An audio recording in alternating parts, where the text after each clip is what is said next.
The thrilling 4-3 win over Celta Vigo was nothing short of a bitter snapshot of Ansu Fati's current situation.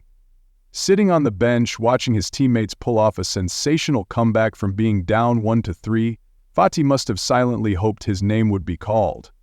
A chance to contribute, to prove his worth. He warmed up, he waited, then quietly he was told to return to his seat. That was the breaking point. After weeks of warming the bench, the feeling of being forgotten under Hansi Flick had built up into an emotional explosion. Throwing his jersey, kicking a water bottle, and storming off in frustration, all of it painted an unflattering picture of a player once hailed as the heir to Messi. At 22 years old, Fati's lack of composure and emotional control was more visible than ever. His frustration, to be fair, is not entirely without reason. He is a player desperate to play, desperate to salvage a career that appears to be slipping away. But the way he chose to react was a critical mistake, especially in a professional environment that demands mental strength and calm at the top level. On social media, fans were divided. Some voiced support, saying Fati has endured too much pressure, from recurring injuries to declining form. But most criticize his lack of professionalism. I understand his frustration, but reacting like that only reduces his chances of getting on the pitch, not the other way around. Fati was not the only one to show discontent. Ferran Torres, despite starting and scoring the goal that cut the deficit, also reacted poorly when he was subbed off in the 59th minute.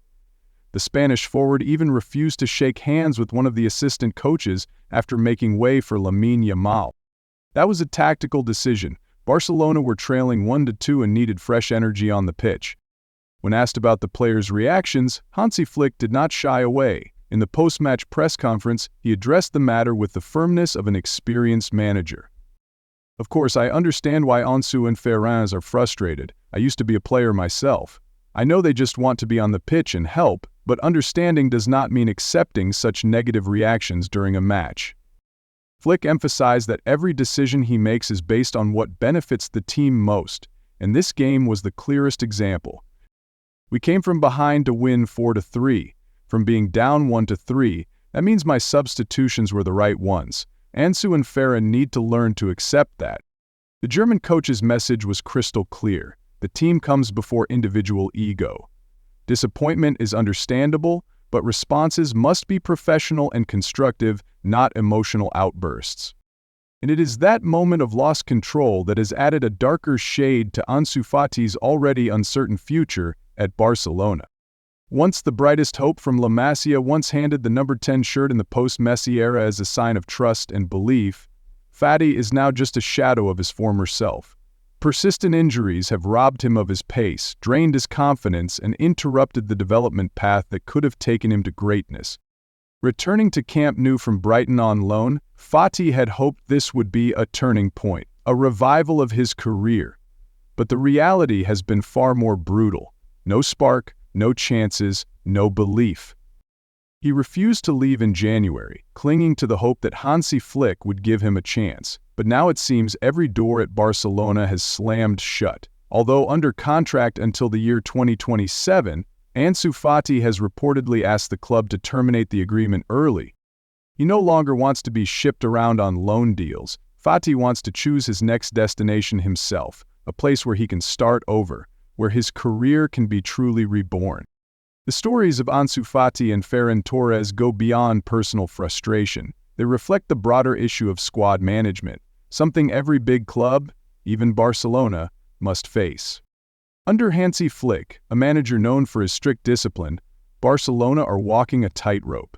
The fixture list is packed, and pressure is mounting from both La Liga and the Copa del Rey. They are still holding a 4-point gap behind Real Madrid in the La Liga title race, while the Copa del Rey final looms on April 26th.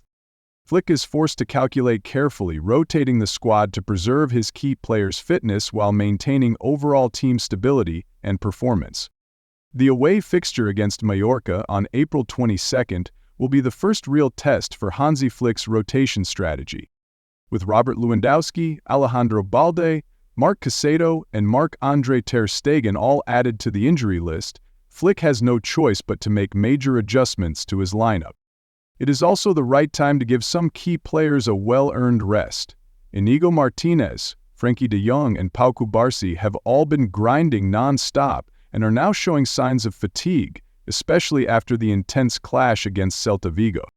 The same goes for Jules Koundé, who has logged more minutes than any other player this season, with 4,261 minutes on the pitch, and Pedri, who is not far behind at 3,919 minutes.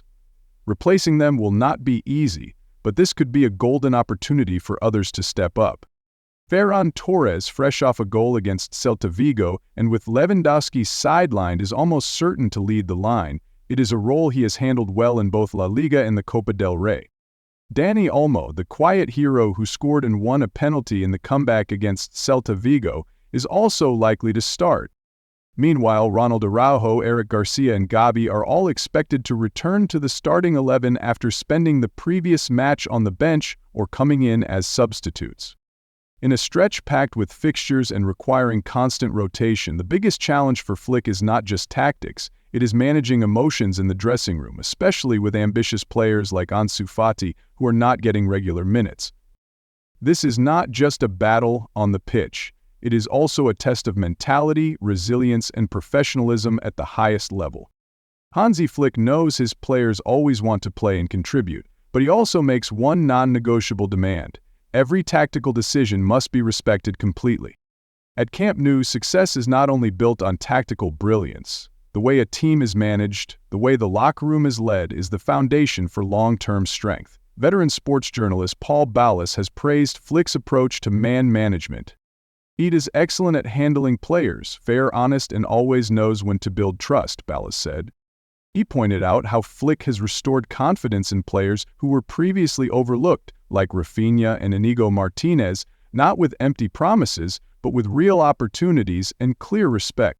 According to Ballas, the key to managing a locker room is transparency and honesty. Every player interviewed says the same thing. Flick does not beat around the bush. If you are on the bench, he will look you in the eye and explain why. No excuses, no sugarcoating. That firmness, even if it temporarily upsets some players, is exactly what has helped Barcelona maintain total stability in this decisive phase of the season. They are still top of La Liga and have reached the Copa del Rey final, standing on the brink of a domestic double.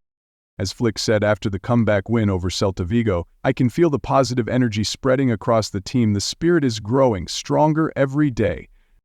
However, amid the glow of a united squad, there is one name slowly drifting further away: Ansu Fati. Fati's story is a harsh reminder of the brutal reality at the top of the game. Raw talent is not a lifetime guarantee. Injuries, a dip in form, and perhaps a lack of professionalism in key moments have pushed Fati out of Barcelona's long-term plans, from heir to Messi to an outsider. Flick's reaction to the discontent shown by Fati and Ferran Torres sent a clear message. Discipline and the team's interest always come first. I can understand, but I will never tolerate.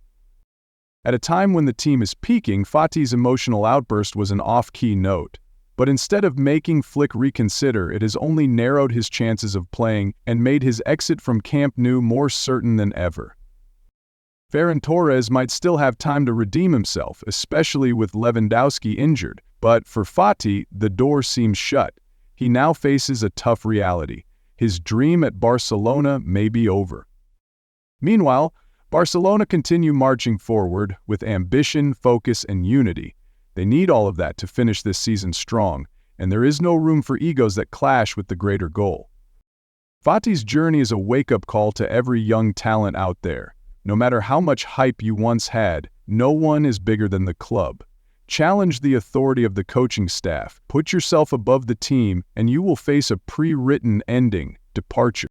It is time for Ansu Fati to seek a new beginning elsewhere, a place with no looming shadow of Messi, a place free from the weight of impossible expectations.